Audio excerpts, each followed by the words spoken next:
నిన్న 40 minutes late వచ్చిర్రు కాలేజ్‌కి. 40 మినిట్స్ లేట్ వచ్చిర్రు. వాళ్ళకి బస్సులు సరింగా దొరకక లేట్ వచ్చిర్రు.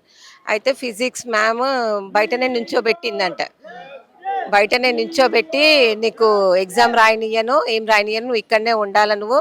నీకు మార్క్స్ ఏమి ఎయ్యను" అని అన్నదంట. ఇక బయటనే నించుందంట 1 వరకి. బయటనే నించొని బయటనే చదువుకుందంట. ఇంగ్లీష్ మ్యామ్ అడిగిందంట, ఎందుకు లేట్ వచ్చినావంటే, మా ఫాదర్కి బాగాలేకుండే, నాకు కూడా పీరియడ్స్ ప్రాబ్లమా అని అంటే, పీరియడ్స్ నీకే అయినాయా, మాకు కావా, నేను నీకు ఇప్పి చూడలేకనా అని ఈ మాట అందంట. ఇక ఆ మాటకి ఆమె ఎక్కువ ఇదైపోయి బాగా ఏడ్చిందంట. English madam.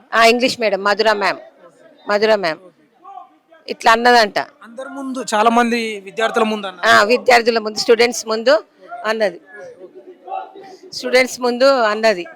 ఇక అన్నాక ఎగ్జామ్ ఇట్లా రాసిరంటే చేసిర్రు, ఇంటికి వచ్చిర్రు. ఇంటికి వచ్చి అసలు ఏమైంది అని ఎన్ని గంటలకు వచ్చారమ్మా? 5కి వచ్చిర్రు.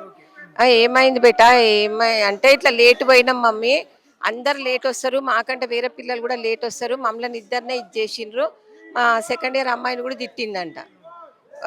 లేట్ వచ్చిండ్రు, ఇట్లా బయట నిలబడిపించింది అని చెప్పిందని చెప్పి ఇట్లా అన్నది. ఇంగ్లీష్ మ్యామ్ మధుర మ్యామ్ ఇట్లా అన్నది, నువ్వు రేపు వచ్చి మాట్లాడాలా అని అంటే, నేను అన్నా సరే రేపు వచ్చి మాట్లాడతా, రేపు ఒక్క ఎగ్జామ్ ఉంది కదా అయిపోయి సాయంత్రం వచ్చి మాట్లాడతానన్న.